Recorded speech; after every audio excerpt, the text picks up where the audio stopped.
On the feature, a closer look at Life Tour, which starts in the Maritimes this week. We are in a position where we have nothing to give up. We absolutely have nothing. So any law that would regulate abortion that would save some preborn lives is a step in the right direction. It's all take from our side and all give from the other side, if you will, if you want to view it in those terms.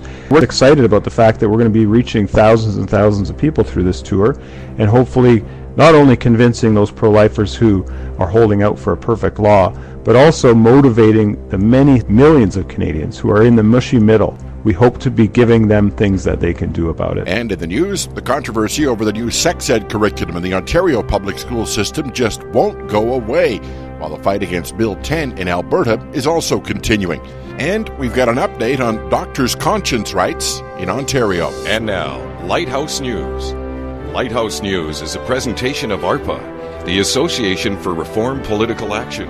Here's your host, Al Sebring. We're now into the last week of September. In most of the country, school has been back in for almost a month. In Ontario, that means Premier Kathleen Wynne's controversial new approach to sex education has taken hold. But the opposition to that curriculum continues, unabated.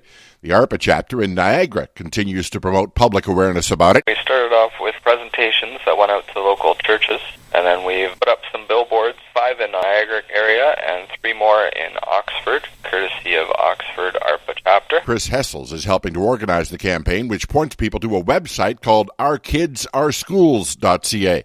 Hessel says it's all about broadening the base of support in the fight against the curriculum. Just create relationships that wouldn't normally come together because we're standing on common ground. Also, we would hope that this will be remembered in 4 years. Creating relationships that wouldn't normally come together and standing on common ground.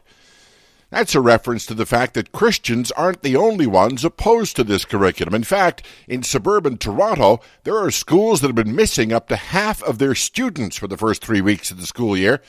Parents are simply keeping those kids at home.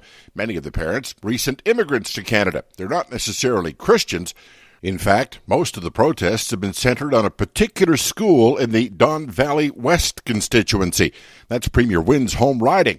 Most of the students there actually come from Muslim families. Pro-life blogger Jonathan Van Maren wrote an insightful op-ed on this phenomenon over at LifeSite News last week. He says the Ontario education debate, in some sense, goes to the heart of Canadian demographics. When you abort 4 million preborn children, that's unsustainable for any country because children are the very future of a nation. And you have